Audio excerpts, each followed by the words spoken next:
Facebook se puede, me parece. Bueno, no, entonces no, mirá cómo estoy ahí, porque estamos transmitiendo en vivo esta entrevista porque yo estoy muy entusiasmada porque lo tenemos a Rafael Bielsa acá. ¿Cómo te va? Muchas gracias por haber venido. No, muchas gracias por haberme invitado, Natalia. Estás en Rosario presentando Rojo Sangre. Efectivamente. Más cerca al micro.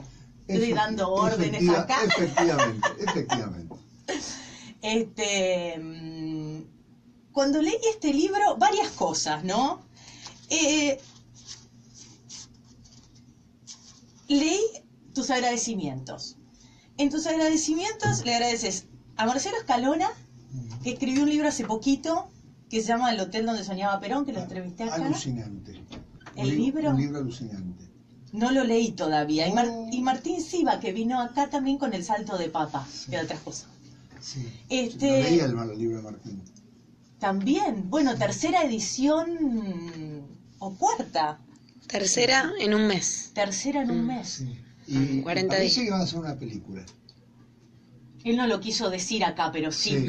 Sí, van a hacer una película. Increíble. Él me dijo, después yo lo conocí al papá. Lo conocí mucho. Y bueno, me parece que él hizo 10 años trabajó ese libro. 10 años. En el medio escribió el libro de Clarín, los 2 tomos. Le puso muchísima garra.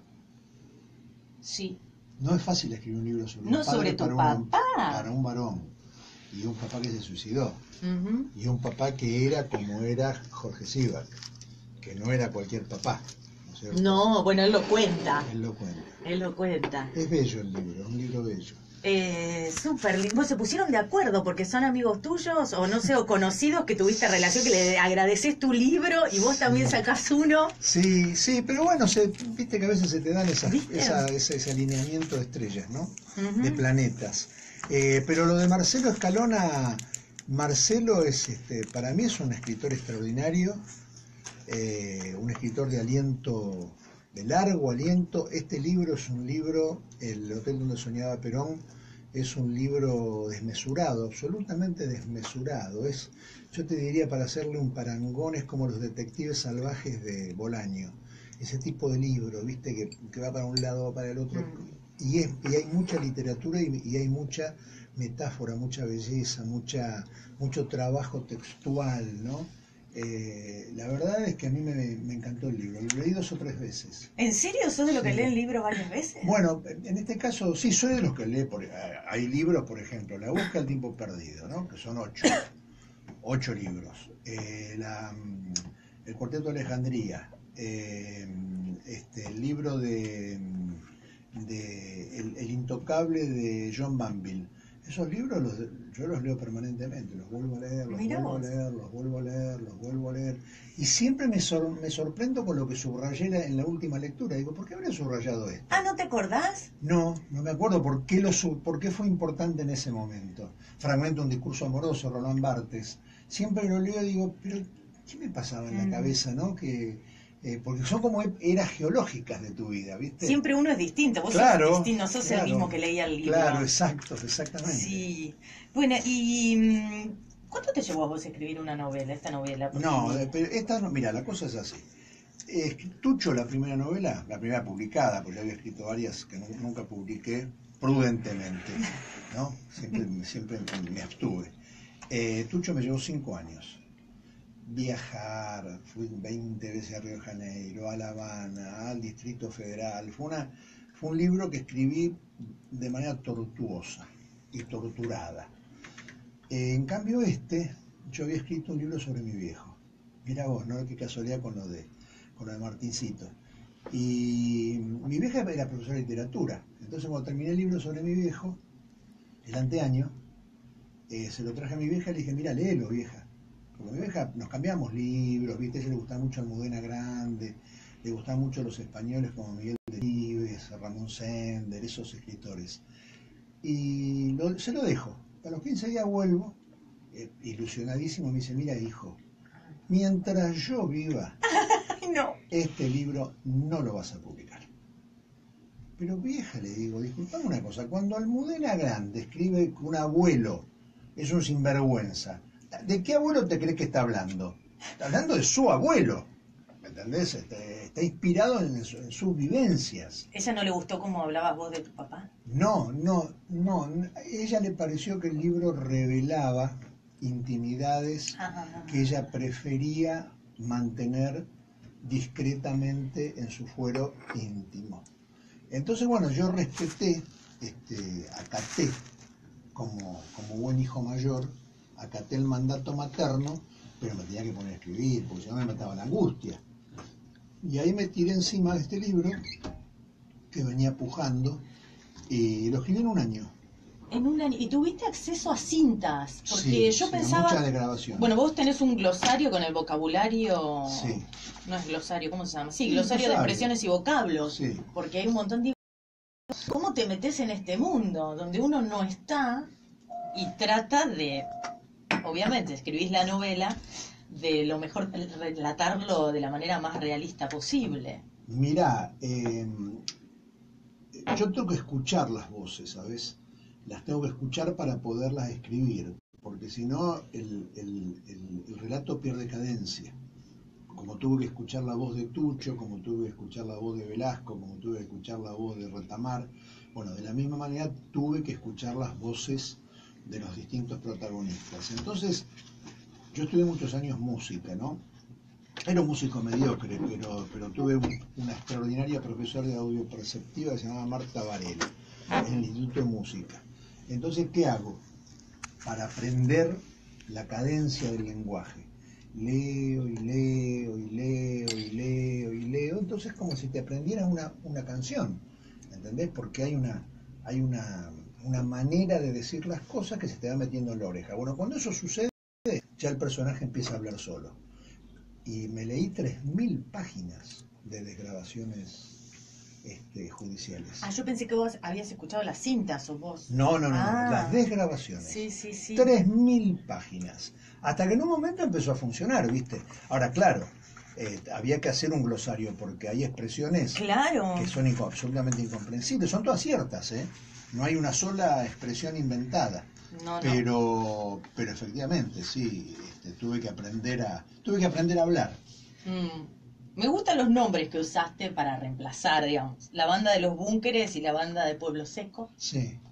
Después el hospital, el centro de urgencias Ángel Camarota. Sí, ¿sabes por qué, no? ¿No? Porque Ángel Camarota fue un médico un generalista, muy conocido acá en Rosario, íntimo amigo de mi abuelo. Y una vez encontré una carta de mi abuelo donde decía: Ángel Camarota fue un extraordinario médico y la sociedad rosarina nunca lo reconoció a la altura de sus méritos. Y me pareció que era un homenaje lindo para hacerle al amigo de mi abuelo tantos años después, ¿no? Sí. ¿Y vos te sentís representado en el periodista? Porque Mario Riesi, Judío, que trabaja en el diario Ciudadanía, patriarca de la prensa nacional. Me gusta cómo jugás con esas cosas. Y bueno, hablas de él de una manera para que lo encuentre, porque me gustó mucho. Vos sabés que ese era un abogado cuando empecé la novela. Era un abogado que aparecía en el tercer, cuarto capítulo, no era un personaje relevante. Pero se fue haciendo lugar y al final... Es requerible. Lo querés de entrada. Y yo digo, serás vos ese periodista. No necesariamente. Está forjado en un abogado, decano de los abogados rosarinos, pero hecho periodista, ¿no? Hecho periodista, judío, siciliano. Eso te iba a decir, ¿cómo lo definís? Se llamaba Mario como su padre, Mario, un hombre común para una familia judía y siciliana en sus años. Mario Riesi. Ahora los pibes que morían sin llegar a viejo eran Jonathan Jr., Brian, Santino, Tiago, Diana, Zoe, Melanie. Antes con el nombre se homenajeaba a un antecesor o se honraba una tradición. Ahora no había homenajes y la honra se tramitaba de otro modo. Los padres estaban de paso y las madres generalmente aceptaban sus caprichos porque ellos eran el alimento. Bueno. Es así, ¿no? Los sueños antes consistían en colocarse detrás de un mostrador de una sastrería para tomar medidas y cortar telas, y ahora en un par de zapatillas astrales de 2 pisos, una motocicleta vertiginosa. Sí, bueno, es así. Me parece que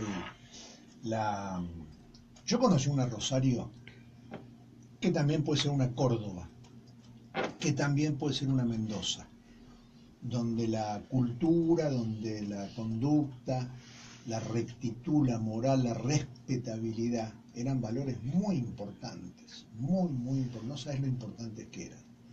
Y era un Rosario con plásticos de nivel internacional, era un Rosario con médicos, con abogados que eran galardonados en universidades extranjeras, citados.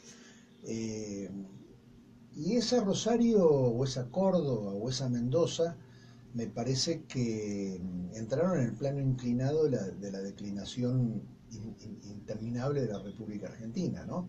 Declinación que Eso, ¿qué pasó? Bueno, a ver, yo creo que es curioso lo que te voy a decir, ¿no? El otro día estaba viendo una serie que le recomendé a Sofi que se llama Atrapados, Trapped, una serie islandesa, Islandia, Círculo Polar Ártico. Bueno, es una serie fantástica, de 9 capítulos, muy cortita, está en Netflix. Y vos ahí te das cuenta cómo cuando la naturaleza te mezquina, el ser humano completa con solidaridad. Y cuando la naturaleza nunca se termina, el ser humano depreda. Y yo creo que nosotros somos el ejemplo de eso, ¿no? Depredadores. Sí, depredadores de las cosas más hermosas que tenemos. Incomprensible que en Argentina, 2,5 millones de kilómetros cuadrados, 40 millones de habitantes, acá haya pobreza, hambre. Incomprensible. Sí. Y solo nosotros lo podemos lograr. Un enorme esfuerzo, ¿eh? Hay que esforzarse para lograrlo, ¿eh? Vos sos de los que creen que vamos empeorando. Yo hago un registro objetivo, ¿no? Porque me parece que uno tiene que separar la lectura de la realidad de los sueños. Si vos me preguntás a mí, ¿usted se siente realizado? No. Yo me siento fracasado, porque le voy a dejar a mis hijos un país peor del que mis padres me dejaron a mí. Este libro es medio parte de esto, porque tu Sí. crítica al Estado es muy grande, ¿no? Sí. Bueno, a ver, a las instituciones, Natalia, a las instituciones. Acá no funcionan las instituciones. Vos pensás, hagamos rápidamente un repasito de los últimos episodios terroristas del mundo, ¿no? Atocha, Charlie Hebdo, Niza, la bailable del Arrondissement 18, bueno, esos episodios. Se produce el episodio. Clausura absoluta de declaraciones, nadie habla. No trasciende nada. A la semana están todos detectados y los que no están presos están muertos. Entonces, digamos, ahí la institución le da una respuesta a la sociedad. Entonces la sociedad actúa de conformidad. Nosotros todavía no hemos dilucidado la voladura de la embajada de Israel. Le delegamos la instrucción de esa causa al señor Levene, que tenía 97 años. Somos unos individuos, somos unos salvajes, unos individuos. Mira, en el Larousse de 1904 dice Argentina, país que está llamado a ser, con el transcurso de los años, los Estados Unidos del Sur. Ya cómo nos fuimos.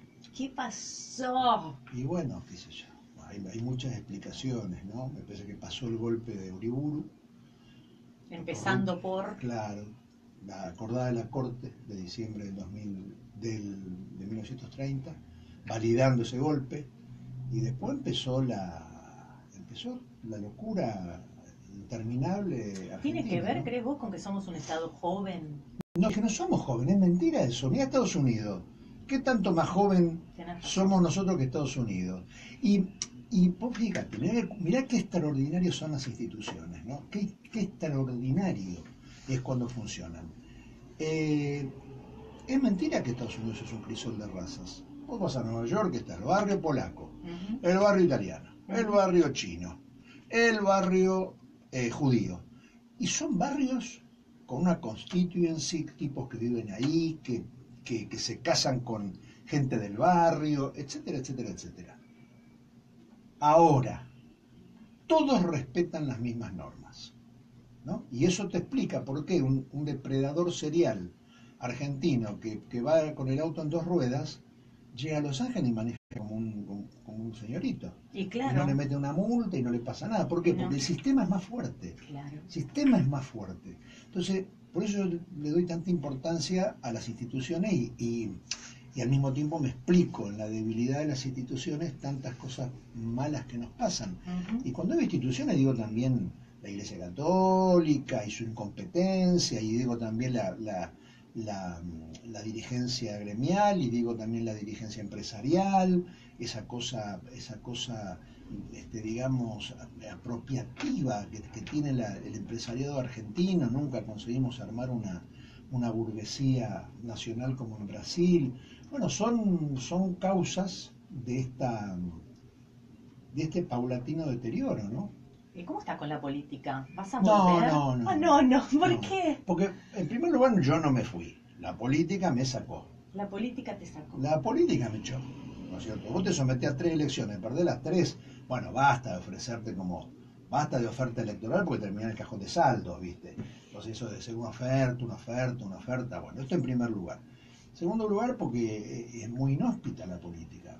Por ahí hay un concepto equivocado, ¿viste? Que se acercan al queso, dice la gente, ¿no? ¿Qué es inhóspita? ¿Cómo? ¿A qué te refieres con eso? Es que para una persona sensible, una persona que le duele la realidad, que se involucra, le pone el cuerpo, inhóspita significa que no es, que es áspera, que es erizada la política, te lastima, te hace daño. Cualquiera habla de vos, cualquiera dice cualquier cosa sobre vos. Y esto no va hacia la civilización, va hacia la barbarie, porque si el programa paradigmático de política es insoportable, ¿cómo se llama este programa? Irritable. Intratables. Sí. ¿Cómo? Intratables. Intratables. Si ese es el paradigma del programa político, es una cosa espantosa. Cualquiera te dice cualquier cosa. Sí. Un momentito, señor, un momentito. Yo todo el tiempo estoy con ganas, no lo veo, ¿no? Pero decir, un momentito, a ver, ¿usted me invitó o yo me metí por la ventana? Me invitó. Bueno, entonces usted es mi anfitrión. Yo soy su huésped. Entonces, honre las reglas de la hospitalidad y tráteme bien. No me maltrate. No me hable de esa manera. Yo no lo conozco a usted, no tengo ningún tipo de intimidad y vine simplemente porque usted me invitó. ¿Vos fuiste? No, Ah, nunca. no, Ni pero iré, sí. ni iré. Ujú. Me invitaron 20 veces, ni iré. Pero ¿qué te quiero decir? Eso es inhóspito. Inhóspito que te falten al respeto todo el tiempo. Hay gente que dice cualquier cosa, pero cualquier cosa, Natalia. Vos pensás, detrás de un tipo que hace política hay una familia, hay gente que sufre, vos te pones de mal humor, no los tratás como se merecen a tus familiares, desapareces largo rato de la vida cotidiana. Es una porquería. Uno lo hace solamente con la esperanza de que el día de mañana, si haces bien las cosas,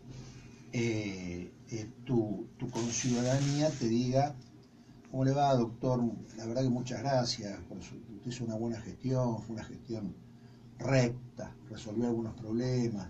Para eso se hace política, no para que te falten al respeto todo el tiempo y que estén cualquier 4 de copa diga de vos cualquier cosa, ¿me entendés? Este es el problema. No, sí. Entonces, yo digo, ¿por qué me dio la espalda? Perdí las elecciones contra Macri, que me sacó 10 puntos, 33 contra 24, en Buenos Aires. Bueno, primera señal de la ciudadanía. Segunda señal de la ciudadanía, elección de 2007, perdí con Wiener. Con Wiener.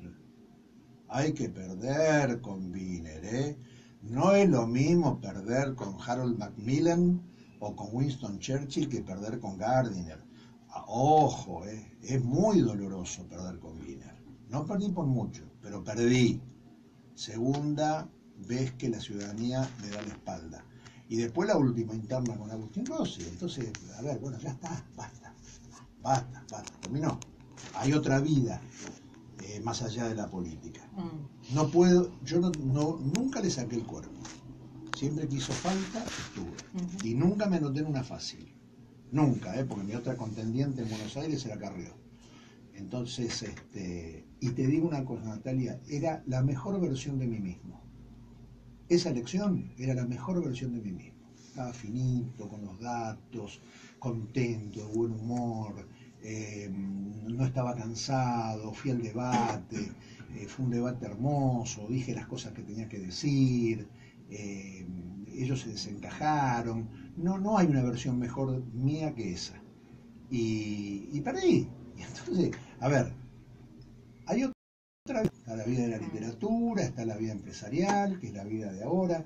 También no está mal decirle a tus conciudadanos, mira, yo puedo vivir perfectamente bien sin la política, yo no te sabría que necesito un cargo público para hacer una pelea que tenía con el malogrado Julio Ramos, que siempre señor Bielsa, siempre vive de la teta del Estado. Me gustaría que viviera ahora para decirle, ve que no, se da cuenta que no, Sí. que salí, me fui a la profesión. O sea que hubo como un replanteamiento de tu vida entera después de perder esa elección. Bueno, nunca son así las cosas, ¿no? Viste que, como dice el tango, primero hay que saber sufrir, después amar, después partir y al fin andar sin pensamiento, ¿no? Entonces me parece que así se da. Son sentimientos, son sentimientos. ¿Viste? Uno es uno y las circunstancias. Claro, exactamente. Entonces vos salís de un episodio, viste, dolorido. Pero ¿vos cuántos años de política? Y yo desde los 15 años, 16 años. Lo que pasa es que siempre hice política, pero también era un técnico del Estado. ¿Entendés? Que para mí es una cosa muy valiosa. Yo tuve una carrera larga en el Ministerio de Justicia. Un funcionario con trayectoria es un activo público, no es un activo gubernamental. No es fácil hacer un funcionario de servicio exterior, hacer un funcionario de Procuración del Tesoro, hacer un funcionario de la Sindicatura General de la Nación, de la Auditoría General de la Nación. No es fácil hacer un funcionario capaz en esas áreas. Entonces yo tuve esa vida.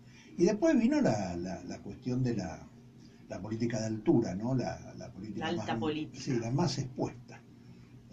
Los 3 años de canciller y después la diputación, a la que renuncié para venir a disputar la candidatura a gobernador. Y bueno, el culo a la jeringa a decirte que confieso que he fracasado en la vida. ¿No es cierto? Que no he honrado el legado de mis padres respecto de mis hijos. Entonces te quiero decir eso con total claridad, porque si no parece que uno pasó por la política ligeramente, viste, como decía Platón de la poesía, es una ave alada, ingrávida. No. Pasé y no honré en la medida de lo que debería haber honrado el legado de mis mayores. Esta es la verdad. ¿Tenés relación con Cristina? Sí, la quiero mucho, es la compañera de mi amigo, ¿viste? de mi última esperanza, de mi última ilusión, digamos, ¿no? Política. ¿Y cómo la ves ahora, después de...?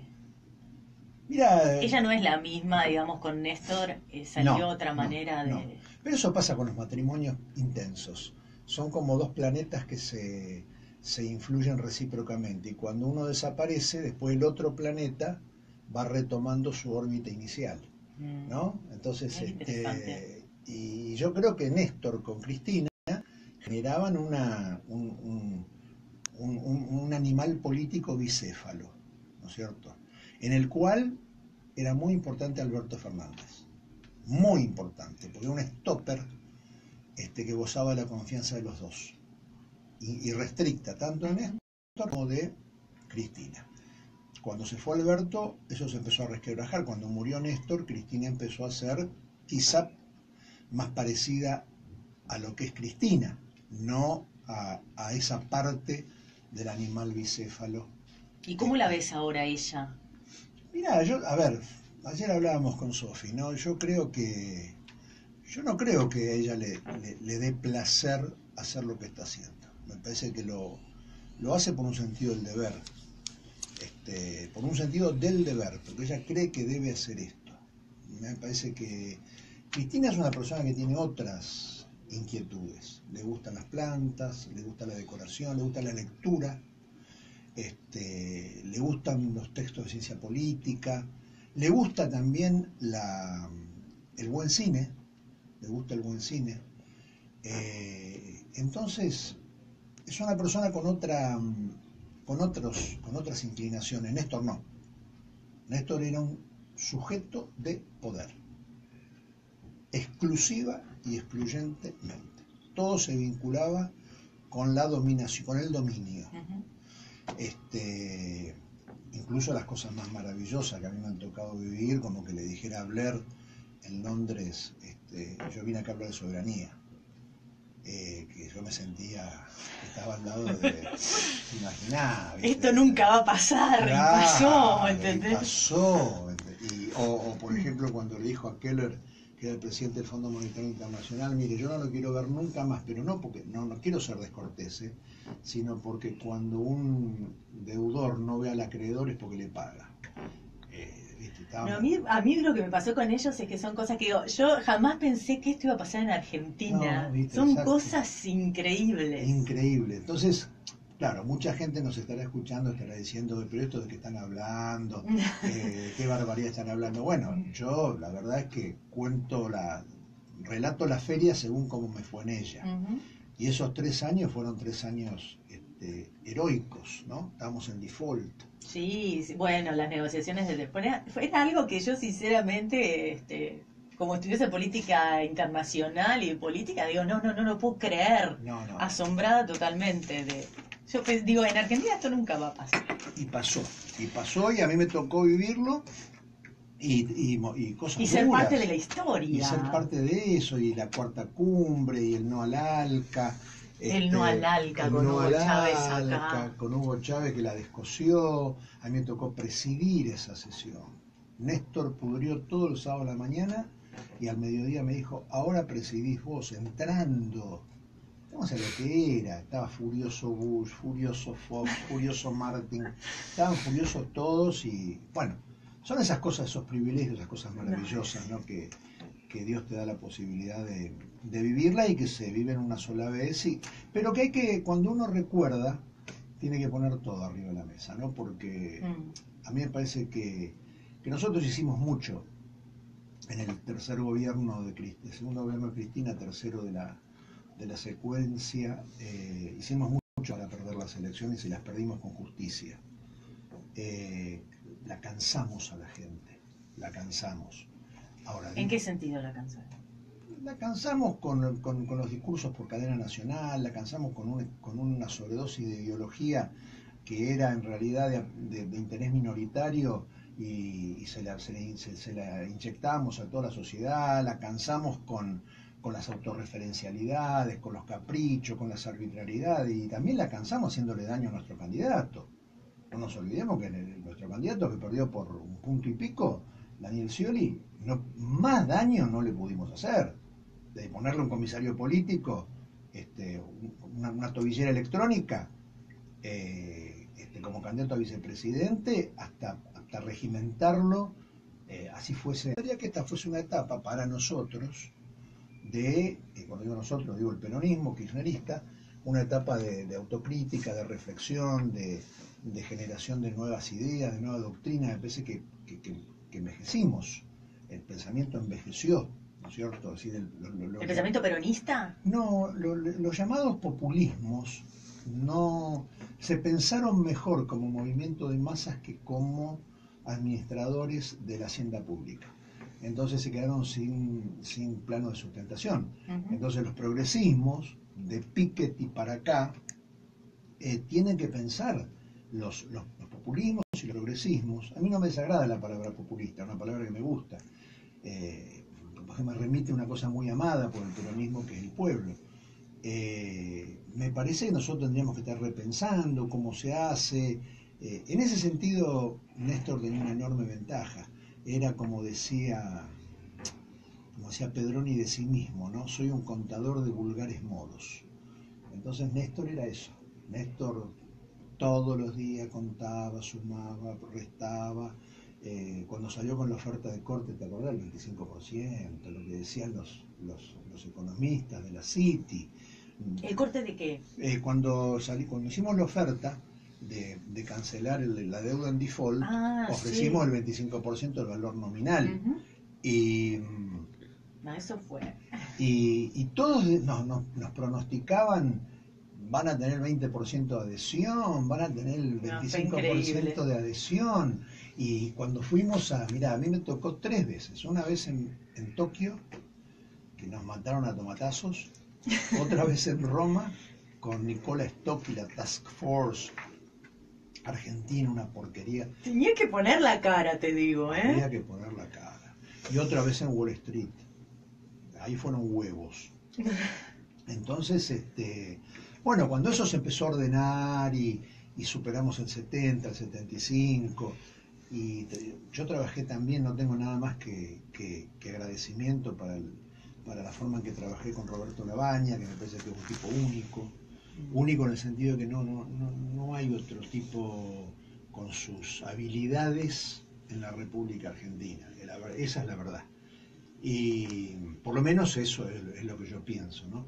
Entonces, bueno, cuando uno hace la cuenta final, tiene que poner todos los elementos, ¿no es cierto? Ahora está muy de moda anatematizar Venezuela, pero yo que fui de los primeros que le tuve que pedir a Chávez que nos hiciera un waiver para comprar fuel, y la generosidad que tuvo ese hombre para con la Argentina, porque nos mandaba el fuel y las cuentas las arreglábamos después, ¿me entendés?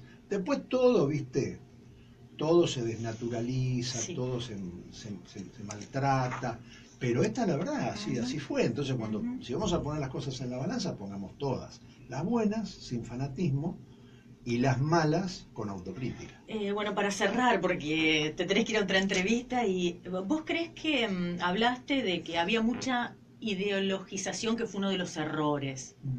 ¿Crees que ahora nos vamos al otro extremo, a la desideologización de la política? Bueno, eso es tan argentino, ¿no? Hay un viejo dicho latino: incendi quod adorasti, adora quod incendesti, ¿no? Primero incendian lo que adoraron y después adoran lo que incendiaron. Así somos nosotros somos la cuarta pértigo, siempre son los extremos. Siempre los extremos, ¿no? Y todo es fundacional, y estamos siempre empezando de nuevo, ¿no? Es el mito del eterno retorno, es una cosa, el mito es Sísifo. Entonces subí la piedra y cuando la tenés arriba se te viene abajo, y otra vez, ¿no? Y siempre el que empieza dice, bueno, todo empezó conmigo.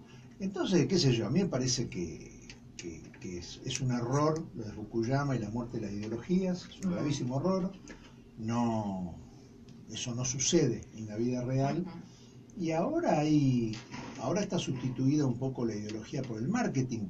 Pero yo tampoco critico eso, Natalia, porque, a ver, esta gente tiene derecho. En 14 años construyeron un partidito en la Ciudad de Buenos Aires y se quedaron con la presidencia, la gobernación de la provincia y con la ciudad autónoma. Entonces, vos tenés que pensar que hiciste mal, ¿no? Es como los equipos de fútbol. ¿En qué te equivocaste? ¿Qué te equivocaste? ¿Por dónde te entraron? Bueno, y tratar de ser mejor si tenés algo para decir. Y si no tenés nada para decir, cállate la boca.